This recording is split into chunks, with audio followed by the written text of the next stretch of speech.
You're really going to like this. And if you don't, we like it enough for both of us. So here you are. You were source energy. Part of you came into this body, splat, here you are.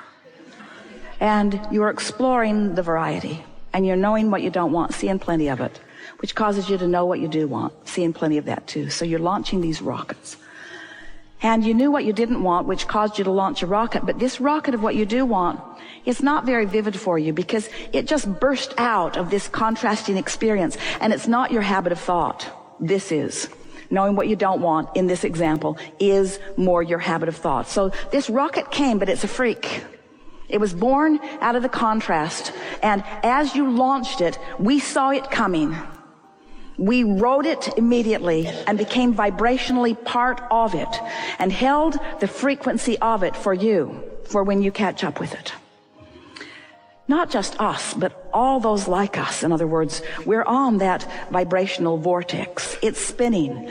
And immediately the cooperative components, because of law of attraction, began to come to it. And so the momentum got really going good. In fact, it got going so good that you couldn't stick with it. Not for very long. You launched it, but you haven't practiced it. So what are you left with? Oh, you gave birth to it, but you're not a vibrational match to it. So where does that leave you? It leaves you in emotional awareness of your separation from it. Well, big deal, Abraham. That's not too satisfying. So you're telling me I launched a desire and all I know now is that I'm not a match to the desire? Pretty much.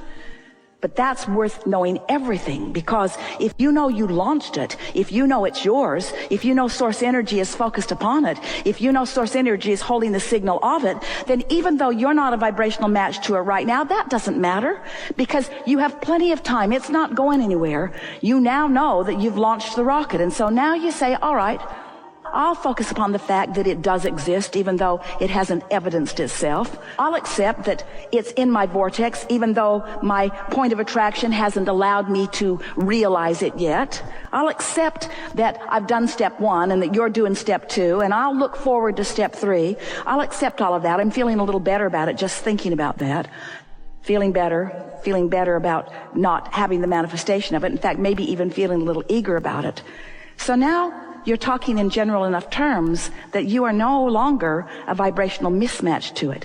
You are, in general terms, matching it because you believe in law of attraction. You believe in your own worthiness. You believe in being human and launching the desire. And so now you somehow, some way, work yourself into vibrational alignment with it. In other words, you just stop doing the stuff that you've been doing that kept you from being there.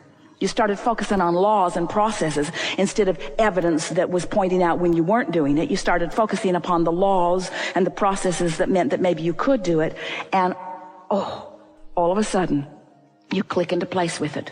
You close the gap. You don't know really how you did it. You just monkeyed around with it until you managed it, but you came into alignment with it. And when you did, you felt relief. You felt relief as you released the resistance.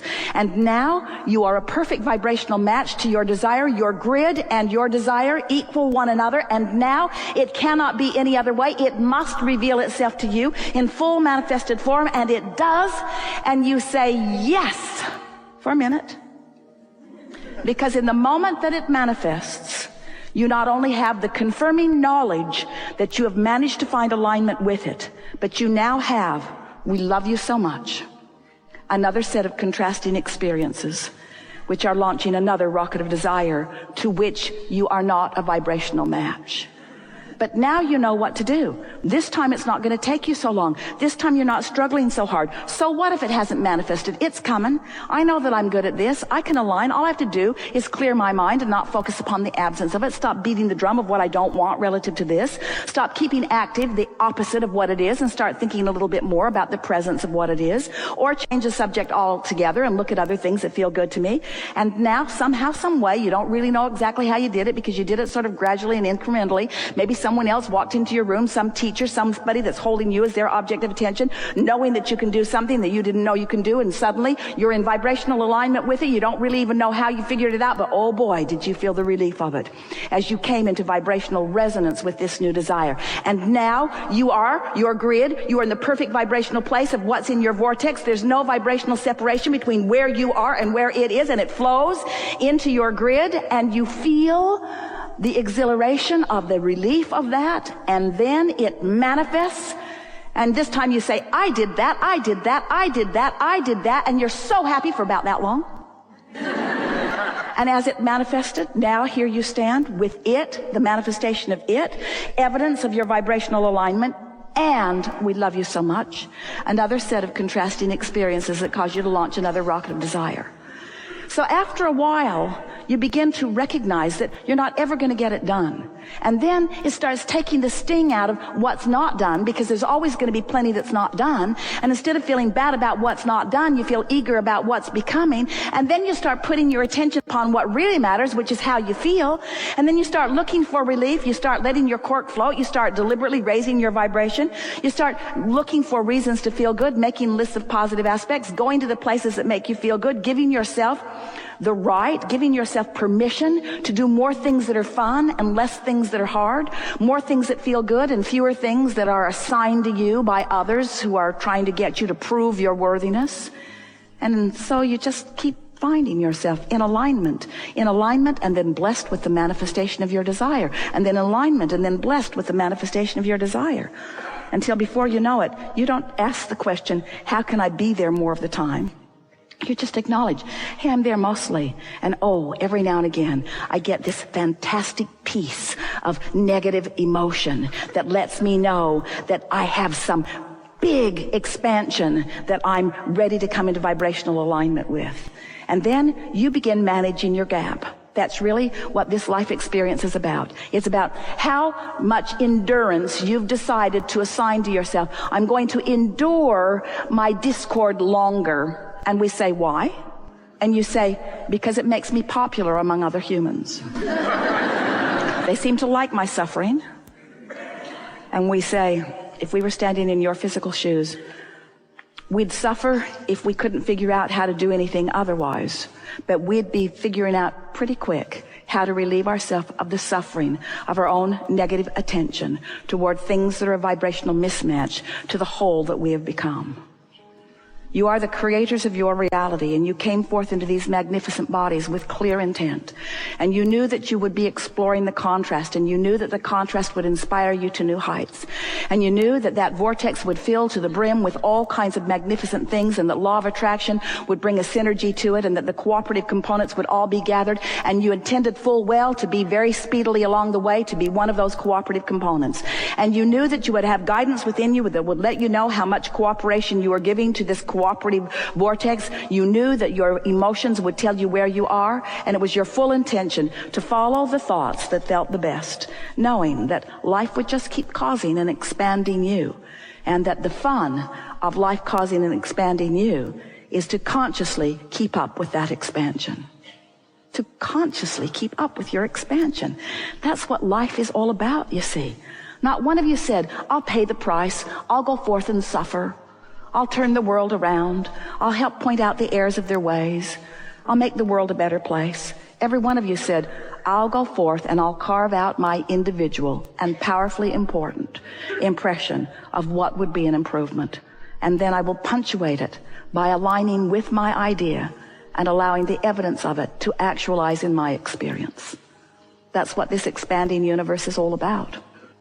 Here's the biggest piece that we want you to hear. We so want you to hear this.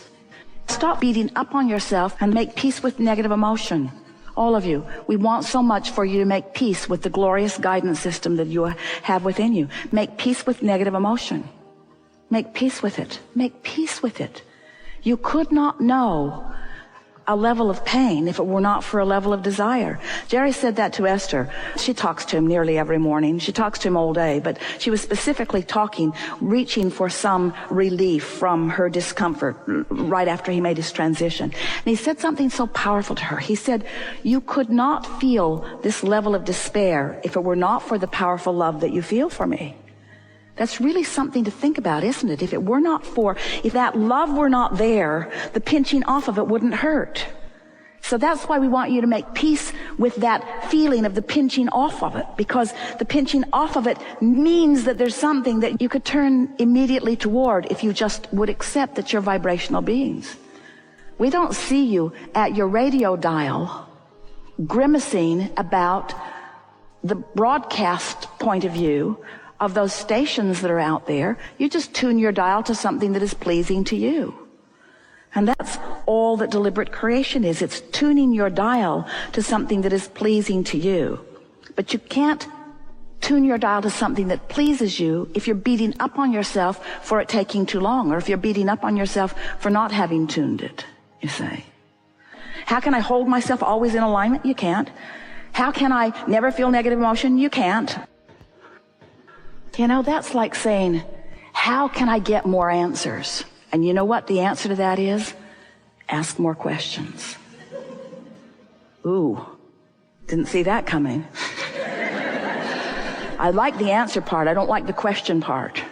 And we say, that's what you signed on for when you decided to come into this contrasting environment. You knew that without exposure to life that would pose the question within you, there could not be that expanding answer. The basis of your life experience is freedom. You're so free you can choose bondage. Your objective is joy, alignment, joy. And the result is expansion. But even if you don't accomplish your quest of joy, expansion still occurs. But joyous expansion was your intention. Joyous expansion, not just expansion. You said, I want the contrast, but I want alignment. And I want conscious awareness of expansion. Conscious awareness. Because what fun it is to identify that you want something and know that you're nowhere near it vibrationally. And then to deliberately focus on things until you can feel yourself coming into alignment better and better and better and better and better. Isn't it a lovely thing when we say you are the creator of your own experience? The contrast was when you put it there. Source answered it. It's you that allows the ideas to come, that allows the rendezvous to occur, that allows the details of the unfolding. When you watch the athletes, aren't they usually in their head getting ready to be ready? They know their bodies will do what they've trained their bodies to do, but that's not what makes the difference between the masters and the mediocre. It's the alignment. It's the tuning themselves to the frequency. And the nice thing is, in moments like this, where you actually do raise your vibration as you are doing, and you are finding vibrational alignment, then in the days that unfold following this, you'll have conscious awareness of the work that was actually accomplished. And of course, you don't need us for this. You can do it all day, every day. The easiest way to bring yourself into readily alignment is through meditation. Because when you quiet your mind, you stop thought. When you stop thought, you stop resistant thought. And when you stop resistant thought, your vibration raises. And when your vibration raises, then you have access to what's in your vortex. So as it flows in, as you get this conscious awareness, as something flows in and the idea occurs to you, and the idea, even though the money isn't in the bank or even though you haven't met the person you're looking for, as the idea of something exhilarating occurred to you, then you acknowledge, I'm in alignment. I'm doing deliberate creation. And before long, that feeling of invincibility comes, where you know for sure that you are worthy of whatever you're reaching for. And you trust law of attraction because it has never been anything less than consistent with you. So then you begin to recognize that somehow you have accomplished a sort of vibrational state of being. And if you're feeling sad, other things that match that jump on the wheel with you. And if you're feeling exhilarated, other things that match that jump on the wheel with you. And your whole world reflects what you've got going on. You can control your own vibrational manifestation into your actualization. And then it is our absolute knowing that you will begin living your life precisely as you intended when you came forth into this physical experience.